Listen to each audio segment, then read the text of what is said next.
s'est battu pour avoir une loi, d'accord?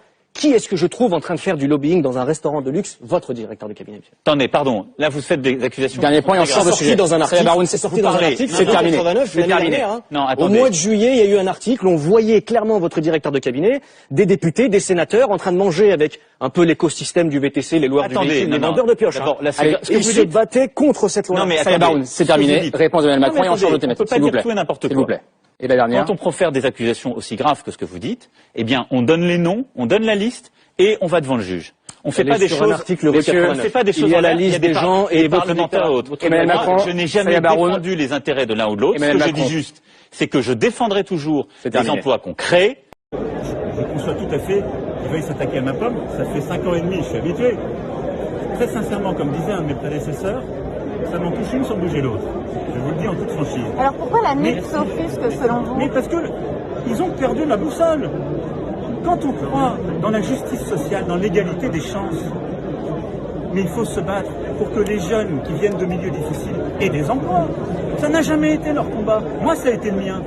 Des jeunes qui peut-être votent pour nous aujourd'hui ont eu leur emploi grâce à ça.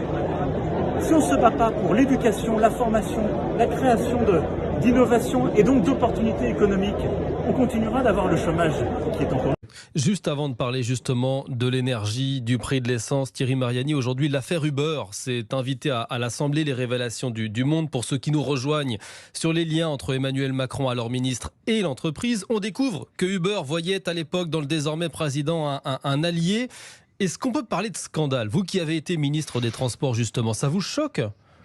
Alors d'abord, si vous permettez, ça fait quand même un rappel à tous les Français que M. Macron est aux affaires depuis 10 ans.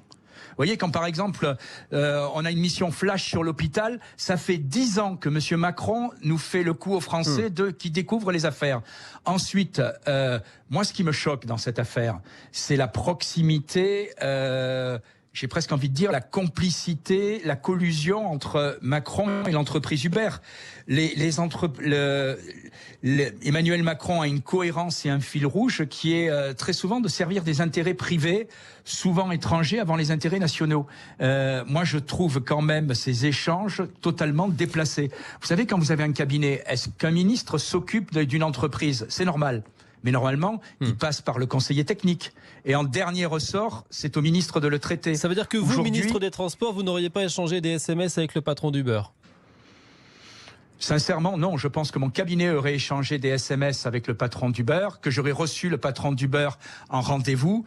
Mais de là à échanger des SMS, avoir un ministre qui, dès que un préfet, moi c'est ça qui m'a choqué le plus, un préfet prend un arrêté et que 24 heures après... Préfet de Marseille qui interdisait certains services de Uber pour que les auditeurs comprennent le dossier et effectivement Uber aurait sollicité à ce moment-là l'intervention d'Emmanuel Macron. Effectivement, le préfet de Marseille prend une décision et 76 heures après, visiblement, M. Macron l'a fait revenir. Et puis, pardonnez-moi quand même ce souvenir, c'est M. Nunez qui, à ce moment-là, est préfet de Marseille. Et le même qui est nommé après secrétaire d'État. Ça fait quand même beaucoup de choses. Vous souhaitez une commission d'enquête parlementaire ? Je pense qu'il faut faire un peu la lumière. Mais moi, j'aurais souhaité une commission d'enquête sur déjà sur Alstom. C'est pas nouveau, quoi, cette collusion avec les intérêts étrangers de M. Macron. Dans de nombreux pays, on aurait réagi. Ce qui s'est passé avec Alstom, on a eu quelques communiqués, on est passé à autre chose. Avec Uber, c'est un peu toujours la même rengaine. Et puis aussi, ces SMS montrent les relations très proches entre les lobbyistes d'Uber et l'ambassadrice américaine en France.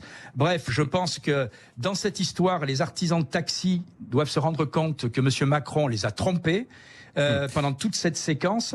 Et ça commence après Alstom, General Electric, la privatisation de Toulouse. Bref, ça fait quand même beaucoup d'atteintes à notre souveraineté pour un président qui n'a que ce mot à la bouche.